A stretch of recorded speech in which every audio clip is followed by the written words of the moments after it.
Welcome everyone. I'm so happy that everyone is here, and I'm so glad that everyone is smiling and joyful that we're here to celebrate the Lord and praise His name and give all glory to Him. I appreciate everyone here. I appreciate you who are watching. I'm thankful for those who are watching, and thankful for those who are here. If I don't say thank you enough, I'm going to start saying thank you more, because I'm so happy that everyone is here and everyone is watching. Just to let everyone know, next Friday is when we will head out to the fall retreat. If you're interested in it, let us know so I can email Nikolai by the end of the day who is all coming. And then that way they can give you a cabin and set you up with a place to stay. To pay for it, if you receive the worship schedule and announcements, the IBAN is the very bottom of that, and you can use that to pay. They would like to be paid in advance, of course. It is $20 for students, it is $40 for regular people, and it is $30 for seniors. It's only Friday evening and Saturday morning and afternoon, and then we'll be back Saturday evening. If you want to travel with us, let me know so I can tell you the bus that I'm going to be on, and that way I can lead everyone there in the direction they need to go. Then right after that seminar on Monday, Elizabeth and I will be heading out to Poland. And we'll be there until Saturday, and then we'll continue regular services. We're just letting you know so that you know where we're at. So that way, if you have to reach out to us anywhere, you know we're not. There might be no signal. I'm not gonna say there's gonna be no signal, but we might not have Wi-Fi or anything like that. Summer is not in Poland. It's it's the Sunset European workshop that we're going to, and so that way we're going to be there to gather up information and be encouraged, and take that encouragement and come and bring it back on to everyone here as well. Anything that we can get, we want to share with you. And I believe that's all I have for right now. So let us enter into our service. I'll be reading from 1 Timothy chapter 3, verses 14 through 17. If you have it, read along with me. If not, it's right up here on the screen. I am writing these things to you, hoping to come to you before long. But in case I am delayed, I write so that you will know how one ought to conduct himself in the household of God, which is the church of the living God, the pillar and support of truth. By common confession, great is the mystery of godliness. He who was revealed in the flesh was vindicated in the spirit, seen by angels, proclaimed among the nations, and believed on in the world, taken up in glory. Now this is at the end of the chapter where Paul is writing to Timothy about the qualifications of a deacon and elders. And we tend to kind of skip over these last three verses because for whatever reason, we focus too much on the top part and not on this part. But he's writing this to Timothy to let him know this. I'm telling you these things of how to act, how to conduct yourself in a godly way in the church of God. And that's something we always need to remember. When we were together, we were with Christ. We were a church with God. And to make sure that we are doing everything to support truth. Not my truth, not your truth, but the truth, God's truth. Because that is the only truth in this universe. It is His. No matter how much we want to twist it or want to not apply certain parts to it, to our lives, it's still truth. But the last part that I want to remember is that confession that he talks about. It is by a common confession. This is a confession we can still make today. This is something we can say, we can hold to. Because yes, Jesus was revealed in the flesh. Yes, He was vindicated by the Holy Spirit at His baptism. Yes, He had been seen by angels, and angels announced His birth. And they announced His resurrection as well. Proclaimed among the nations. That means the world, regardless if they like Him or not, they know who He is. Regardless if they want to believe Him or not, they know who He is. He is proclaimed among the nations. And people can believe or not. Jesus does not force that. But they need to know that the nations know who he is. And then at the end, he was taken up into glory. That is the ascension. And that shows his authority over earth. We can't forget these parts. We can't forget this confession. We can't forget that part of who Jesus is. We don't want to just relegate him to being just a man with good teachings. Because he's not just a man with good teachings, he is God. We need to remember that, especially in this day in our lives. With that, let's go to prayer. Our Father in heaven, thank you so very much. Thank you for everything that what you do in our lives, Lord. Thank you for the love that you show us. Thank you for your Son who died on the cross for our sins and was resurrected 3 days later to justify us, Lord, and was ascended into heaven to show his authority over all, Lord. Thank you for this. This is a truth we can hold fast to and not budge from, not move from. We can stand strong on this, stalwart. Regardless of what the world says about your Son, we know who he is, and we will not move from that position, Lord. And we just thank you for that. Because it keeps us with you. It keeps us away from our fleshly desires. It keeps us away from sin. It keeps us in the path, your narrow path that you laid out for us, Lord. Lord, thank you for this moment that we have to celebrate your glory, Lord. We want to honor you in all ways and all things, not just today, but every day within our lives. In your Son's name we pray. Amen. Dennis will lead us in our songs.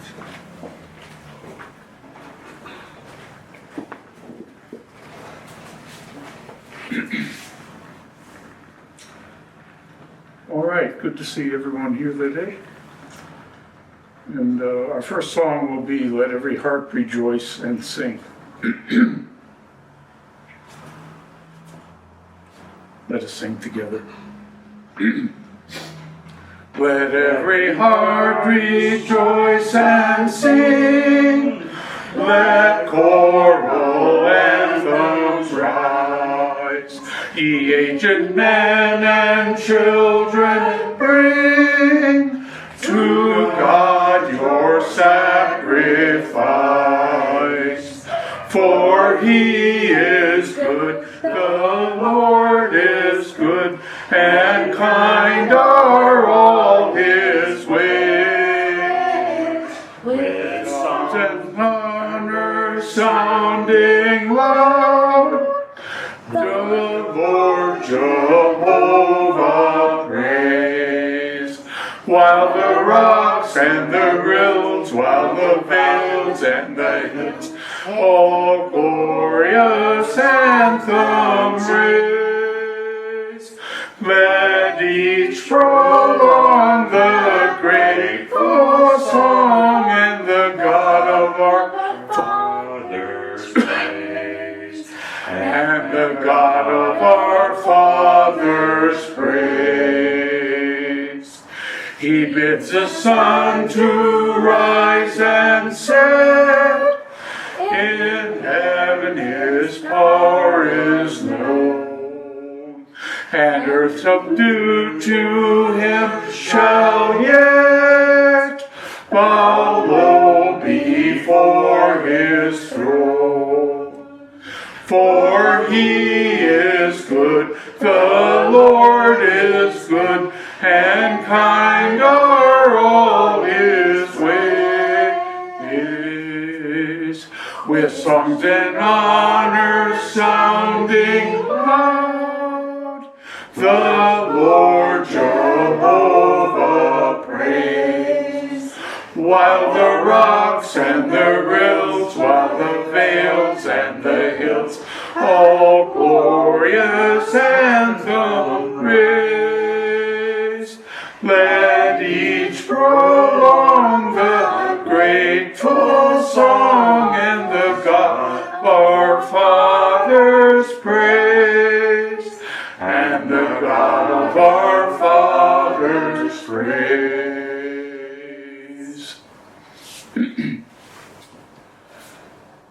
Our song before we take the Lord's Supper today will be Low in the Grave He Lay.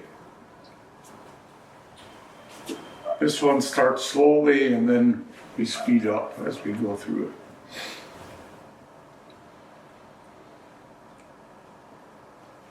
it. Low in the grave he lay, Jesus my Savior, waiting the coming day. Jesus my Lord, up from the grave he arose, with a mighty triumph o'er his foes he arose. He arose a victor from the dark domain, and he lives forever with his saints to reign. He arose, he arose, hallelujah, Christ arose. Vainly they watch his bed, Jesus my Savior. Vainly they seal the dead, Jesus my Lord. Up from the grave he arose, with a mighty triumph o'er his foes he arose. He arose a victor from the dark domain, and he lives forever with his saints to reign. He arose, he arose, he arose, hallelujah, Christ arose. Death cannot keep his prey, Jesus my Savior. He tore the bars away, Jesus my Lord. Up from the grave he arose, with a mighty triumph o'er his foes. He arose a victor from the dark domain, and he lives forever with his saints to reign. He arose, he arose, hallelujah, Christ arose.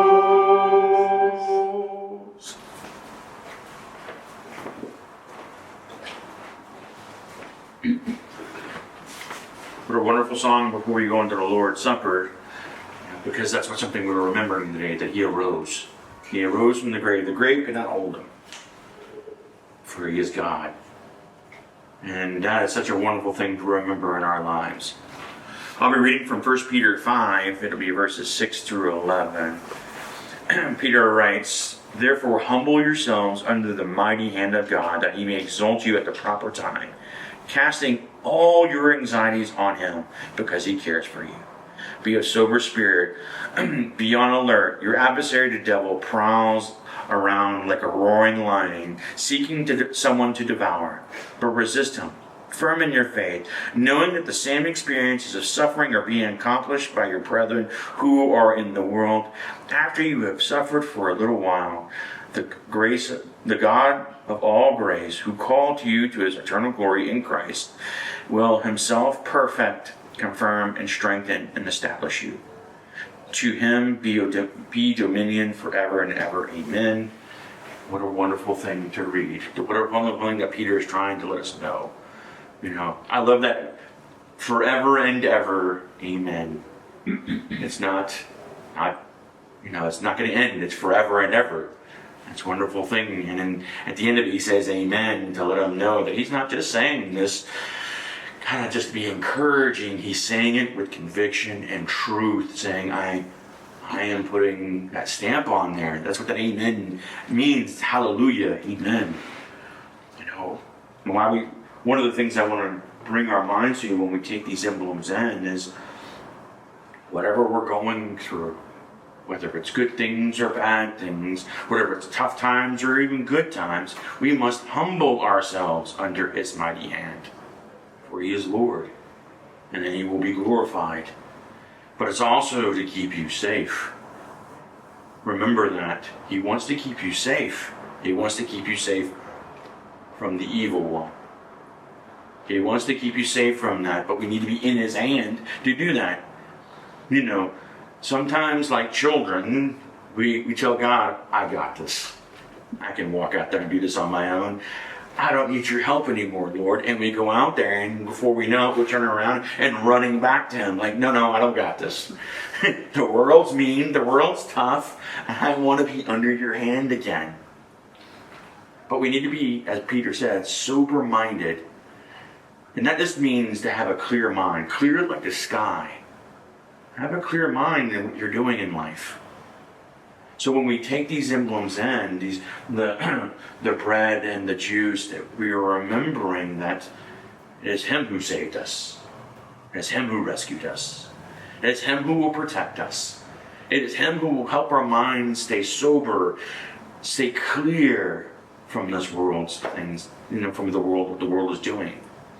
When we humble ourselves to him, to his mighty hand, he will protect us. Doesn't mean he'll let the suffering be away from you. We'll still go through things because the world is the world. But he's going to be there with you. He's not going to let you go. He's going to have you in his hand saying, I got you. You can go through this. I am here with you. You can go through this. I'm not going to let you go.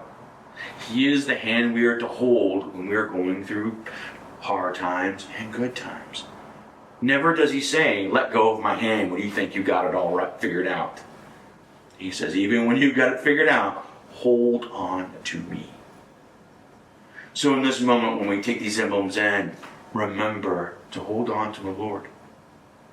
Remember him, that he's the one who rescued you out of darkness. Remember him, that he is the one that protects you. He protects you even from your own self.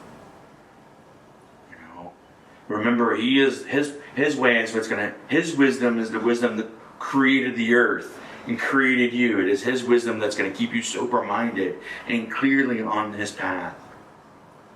So as you take in those emblems, remember him.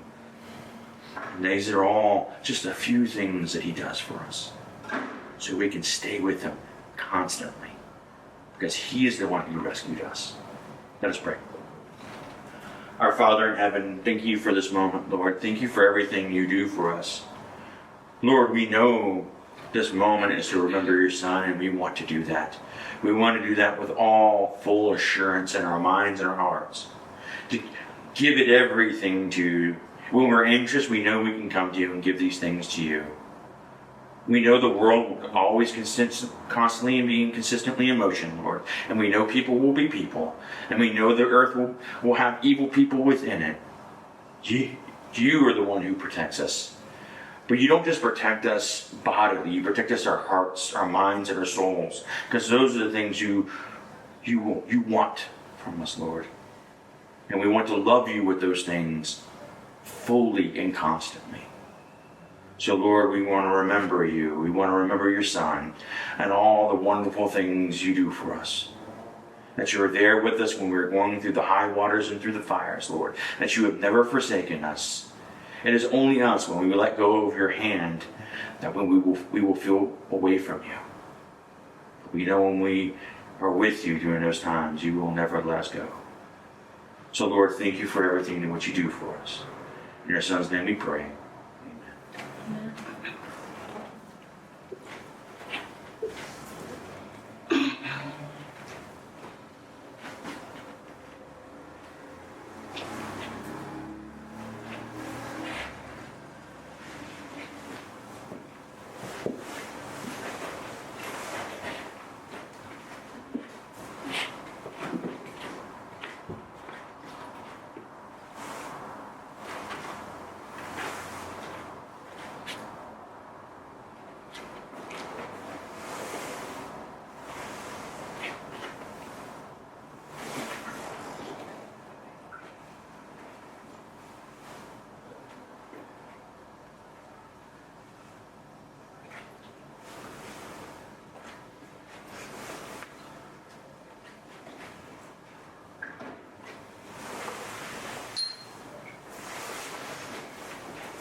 concludes the Lord's Supper. We'll have one more song before we have the lesson.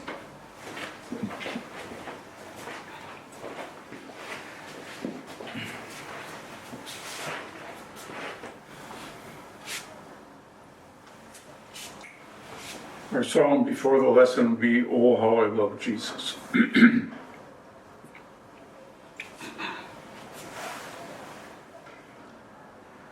There is a name I love to hear, I love to sing its worth. It sounds like music in my ear, the sweetest name on earth. Oh, how I love Jesus. Oh, how I love Jesus. Oh, how I love Jesus. Because he first loved me. It tells me of a Savior's love who died to set me free. It tells me of his precious blood, the sinner's perfect plea. Oh, how I love Jesus. Oh, how I love Jesus. Oh, how I love Jesus, because he first loved me. It tells of one whose loving heart can feel my deepest woe, who in each sorrow bears a part that none can bear below. Oh, how I love Jesus. Oh, how I love Jesus. Oh, how I love Jesus, because he first loved me.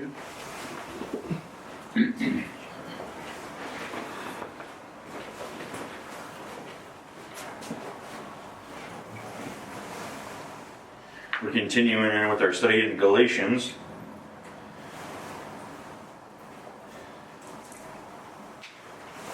Here in the second chapter.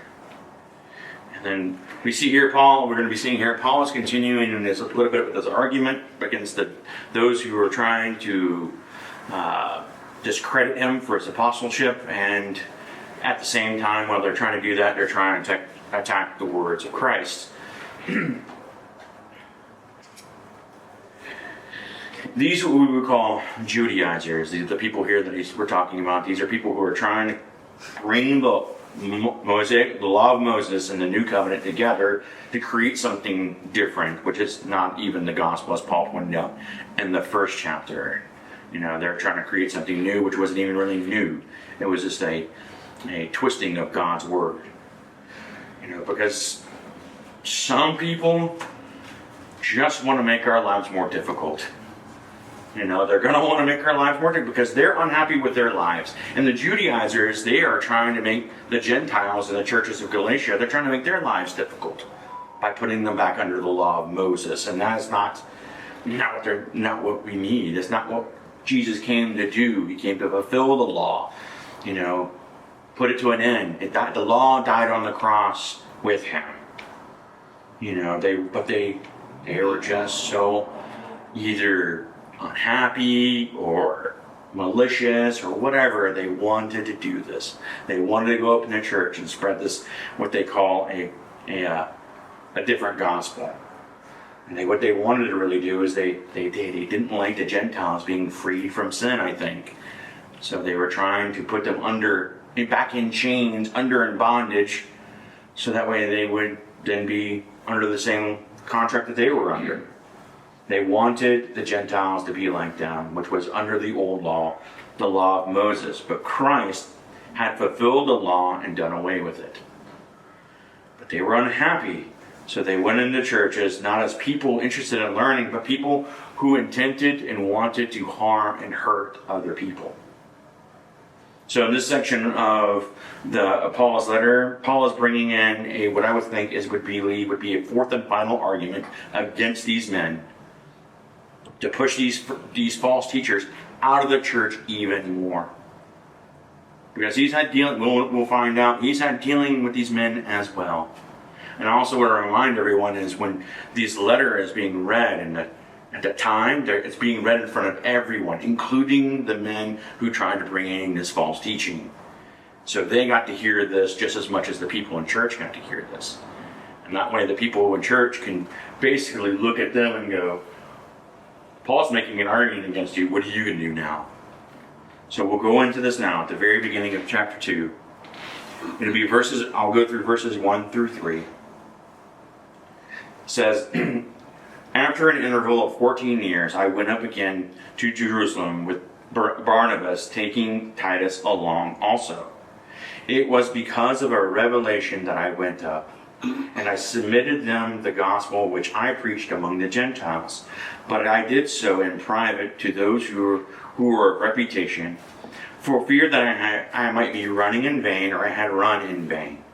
But not even Titus, who was with me, though he was Greek, was compelled to circumcision. The gospel that Paul was preaching is the same that the apostles were preaching. And this is what the people in the Judaizers, what they were trying to do. They were trying to create a divide. They were trying to create a separation so that way they can get a foothold in those churches. But we see here Paul laying out a timeline for the churches so they know he hadn't been around the church of Jerusalem. So he's saying, even though I wasn't with them, I'm still preaching the same gospel they were preaching. Why? Because I got it from Jesus. But not only did he do that, not only putting this into his argument, not only he stated that in the first chapter, he even said, hey, I even brought Barnabas with me and Titus with me. I have 2 witnesses with me. You know, this is something that's good for people to understand. He wasn't just doing this on his own. He had 2 people with him as witnesses to go and say, yeah, he's preaching the same thing. Now, Barnabas is the son of encouragement, you know. He was there, almost there from the beginning. So he's not going to sit there and lie for Paul. He was there, you know. So he's not going to sit there and lie for Paul when he knows the truth himself.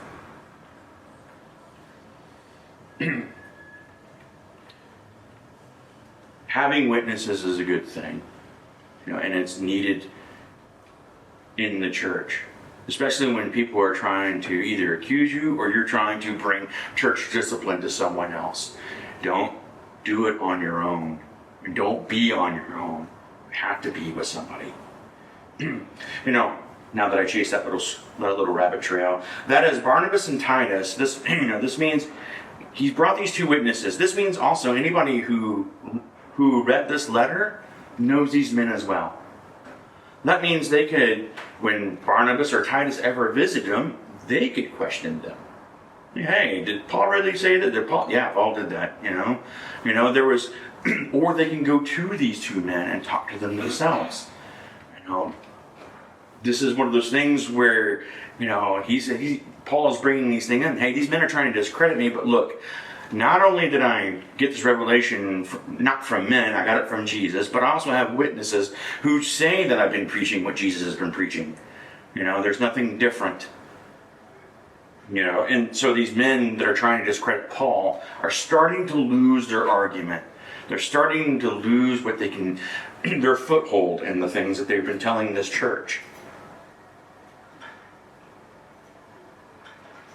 Something that this gentleman that I've been reading is named Ian A. Fair. He says about this verse, he says, the inclusion of Titus in this event was calculated by Paul to make a clear statement to the Galatians that even in the view of the Jerusalem leaders, there was no religious or cultic difference between Jew and Gentile in Christ.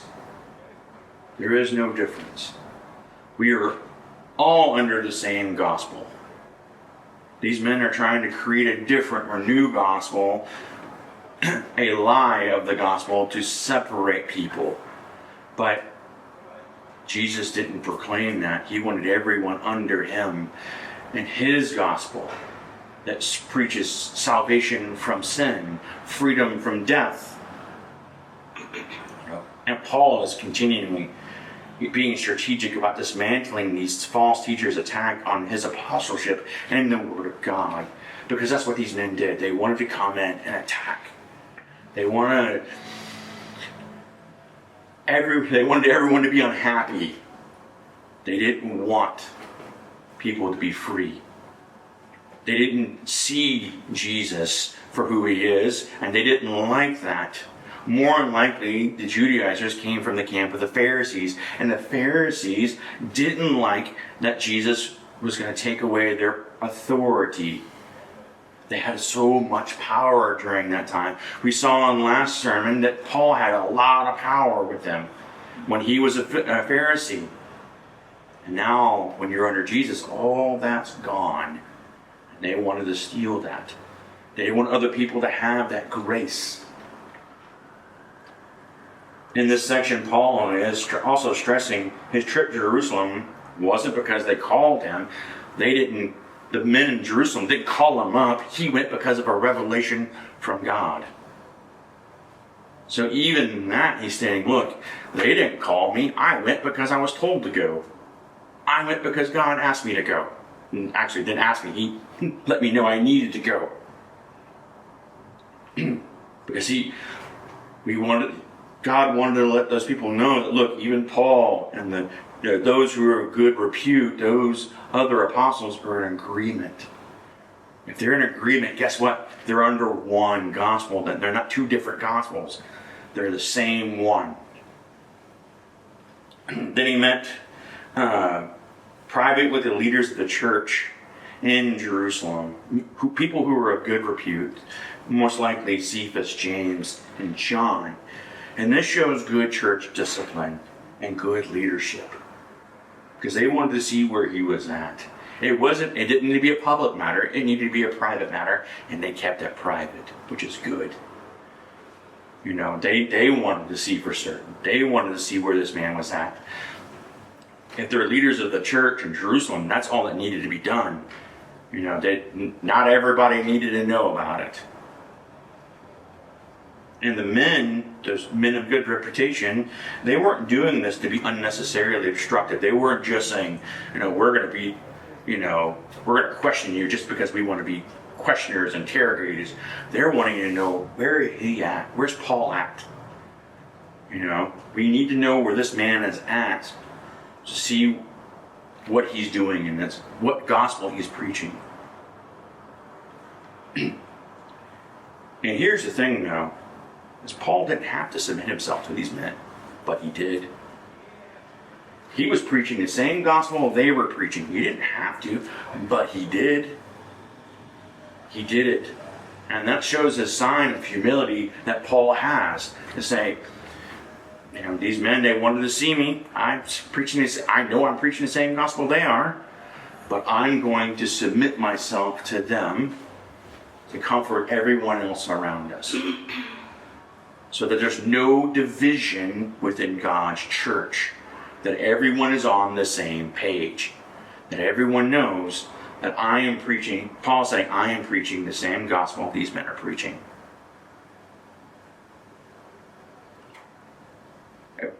But what he does is he brings Titus in as a case study. He's like, look, I've been preaching this young man for a really long time. He's been with me. He didn't want to be circumcised. He's Greek, but didn't need to be circumcised to understand that he was saved. Right? Because that was a big thing back then, to show that when you were with God, men would be circumcised, because that was the law. That was part of the covenant that was stated with Abraham. That was part of that. He said, look, it didn't need to happen anymore. I have proof. Titus was not compelled, because I'm preaching the same gospel these gentlemen are preaching. Titus, we see this because Titus is a Gentile and was never circumcised, was never compelled to be circumcised, even by the Jerusalem leadership. This proves that the Gentiles didn't have to keep the law of Moses to be saved. And the gospel that Paul preaches is the gospel of justification by faith in Christ, apart from the works from the law. That's what these men were trying to do. They were trying to bring the law into the church and put these people under rules and regulations that were not for them or for anyone else for that matter after the crucifixion. You know, we need to be reading scripture daily and trying to grow in wisdom and knowledge of the Lord, because there are people out there who would willingly twist the scripture for their own benefit. Or they might be unhappy with the joy that you have in Christ. Or they might hate Christ and want to make you doubt your word in Him. Or they might just be good-intentioned people who have based their thinking on bad theology or bad beliefs because someone they respected told them to believe it. My grandma always said this about God: I love your grandma, but if it's not in the Bible, I'm not going to follow it. You know, my grandpa said this about the Lord: I love your grandpa, but if it's not in Scripture, if Jesus didn't command it, I'm not going to follow it.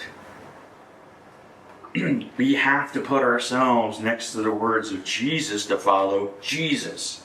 We can't be thinking we're following Jesus when we're actually following someone else. And we have to be careful of that. That's why we must, when we read Scripture, it is there to, 1, grow us, 2, help us gain wisdom in His knowledge and in His Word, but also to understand His love, His mercy, His compassion. You know, it's not just so we can fill our heads with knowledge, so that we can walk like He walked. And the men here, the Judaizers, these former Pharisees, they were trying to steal that from people and get them doing something different. And the fact is, they didn't even do it with good, unknowledgeable intentions. They didn't even do it in a way that told everyone that they were going to do this. They did it in an even more sinister manner. And Paul brings this out in verses 4 and 5. In verses 4, but it was because of the false brethren who secretly brought in, who had snuck in to spy out our liberty which we had in Jesus Christ, or Christ Jesus, in order to bring us into bondage. But we did not yield in subjection to them for even an hour, so that the truth of the gospel would remain with you. Now, he's part of that with you part is towards the churches. These men were thieves and liars. They wanted to come in secretly to spy out. That means they had hostile intents with them to do these things, to bring people under the bondage.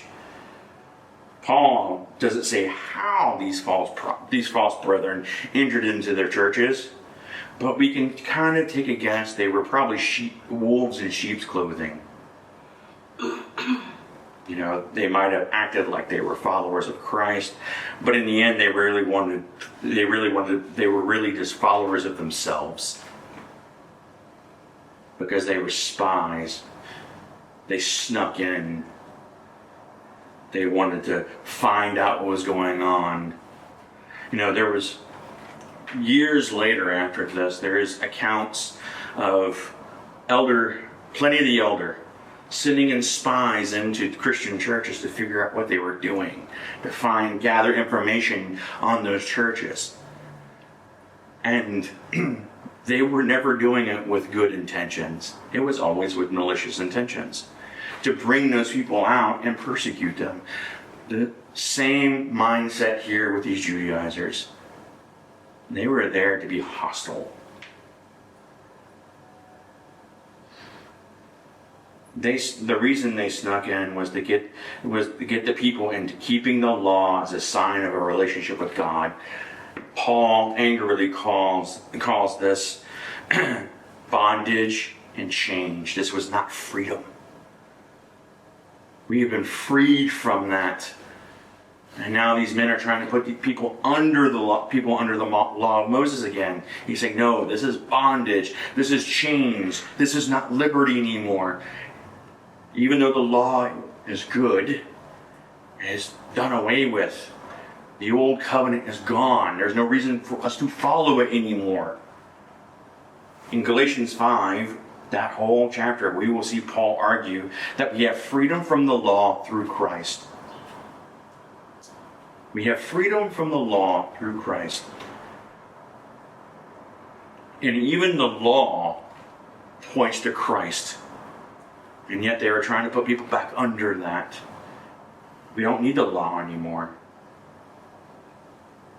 But thankfully, Paul and Barabbas didn't yield to these false men, these liars, these thieves, because they knew the truth of the gospel. And they wanted to do it. They wanted to preserve the churches in Galatia.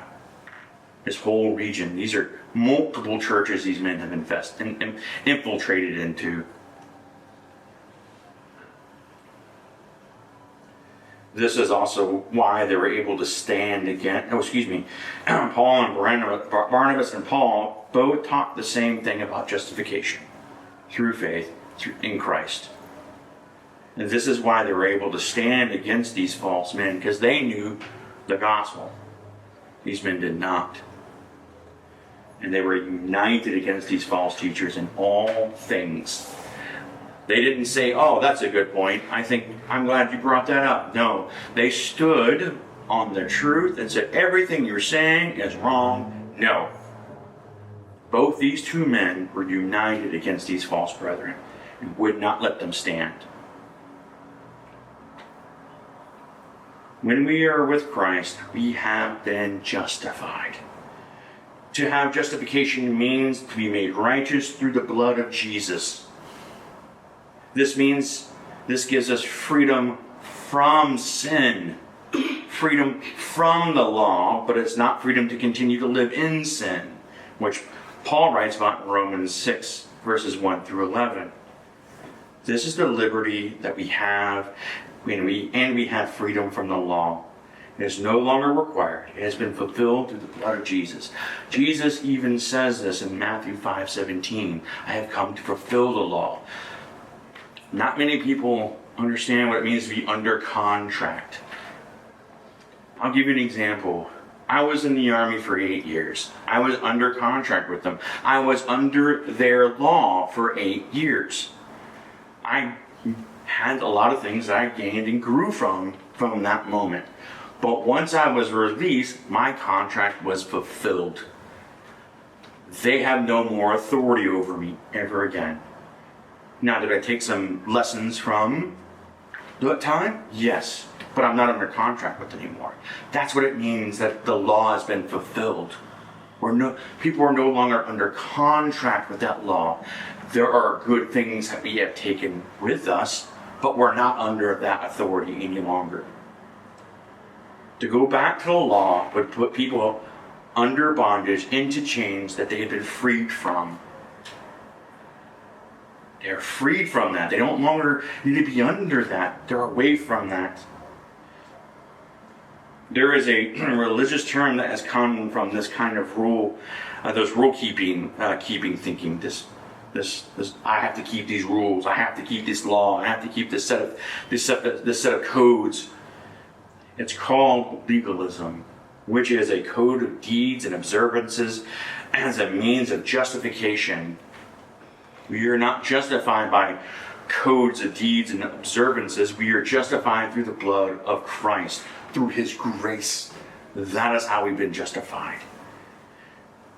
Legalism places people under a set of rules instead of under the grace of God. It makes people think that if I do this rule, I'll be good enough. If I adhere to this part of the old law, I'll get what I need. If I act good and do good, I'll get into heaven. That's what legalism does to the mind.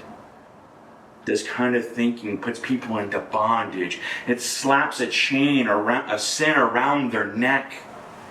It holds them to a standard they cannot even hold themselves to. But here's the thing. Only Jesus is good. Any good we do is because of Him. And His blood is the only way we can enter into heaven. Do not fall for the trap of legalism. It will ruin your heart and mind, and it will ruin your relationship with Christ. There is no way you can work yourself into heaven. There is no good deed you can do to get into heaven. The only way to the Father is through Jesus. That's it. It's the only way we can go. And that's the only way we can be with Jesus. And here these men have slipped into the churches and is trying to steal this away from the people in those churches. They're trying to put them under something strange. Something that will cause them to sin.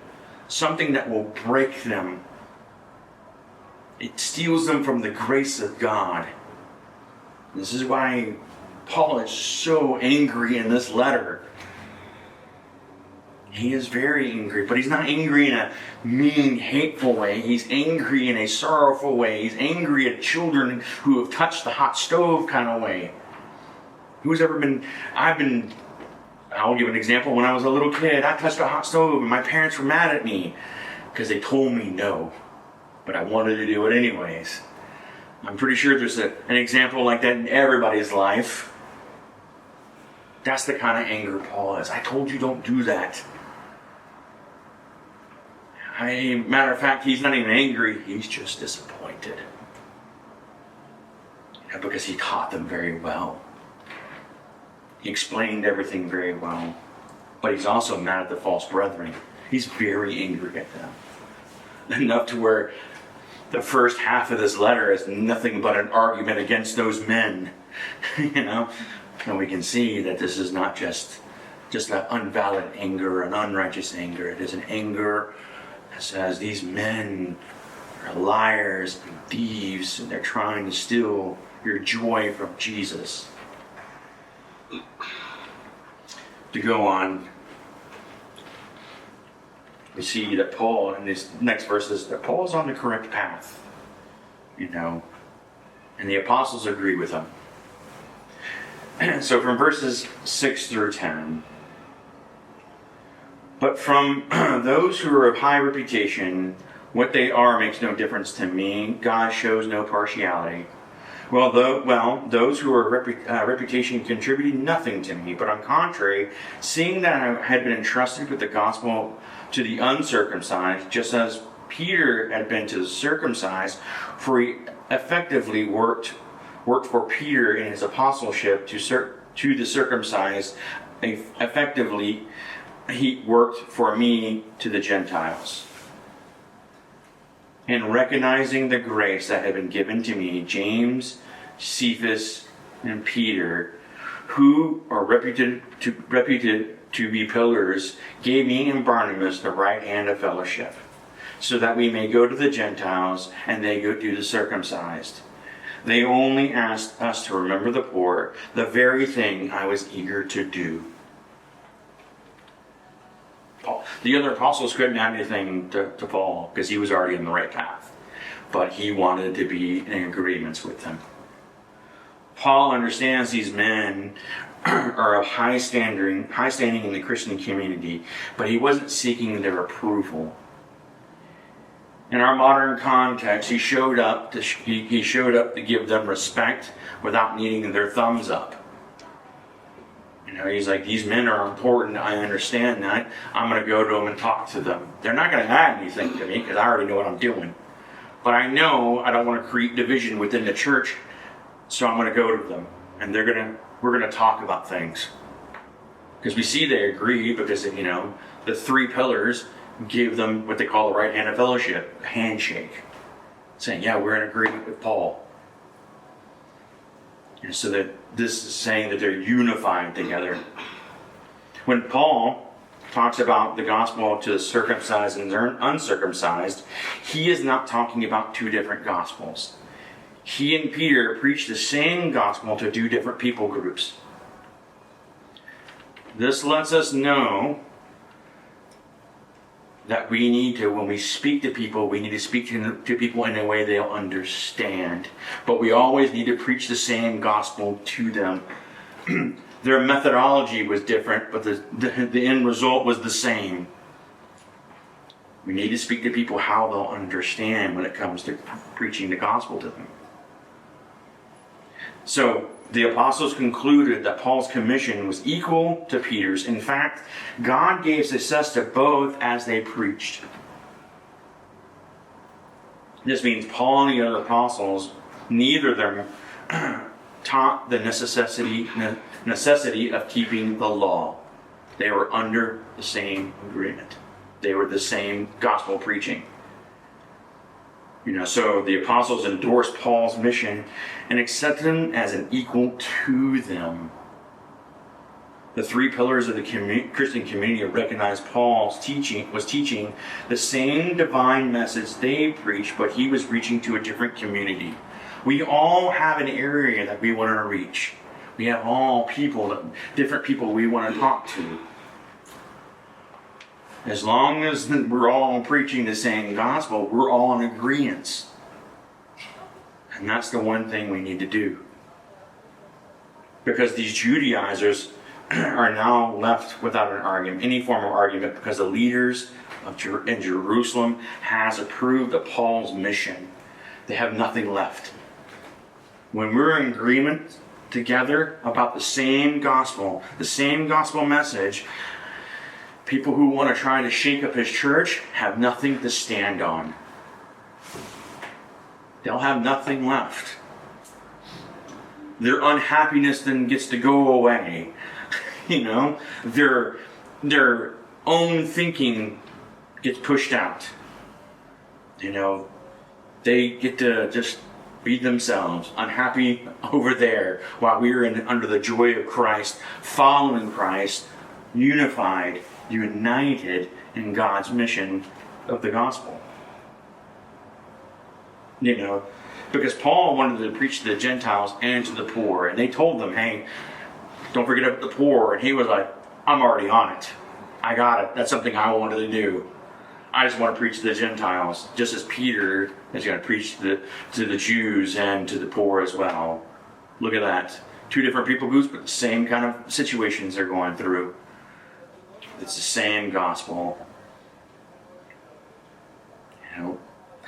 Now these false teachers, guess what? They're left without any more arguments. They have nothing else to hold on to.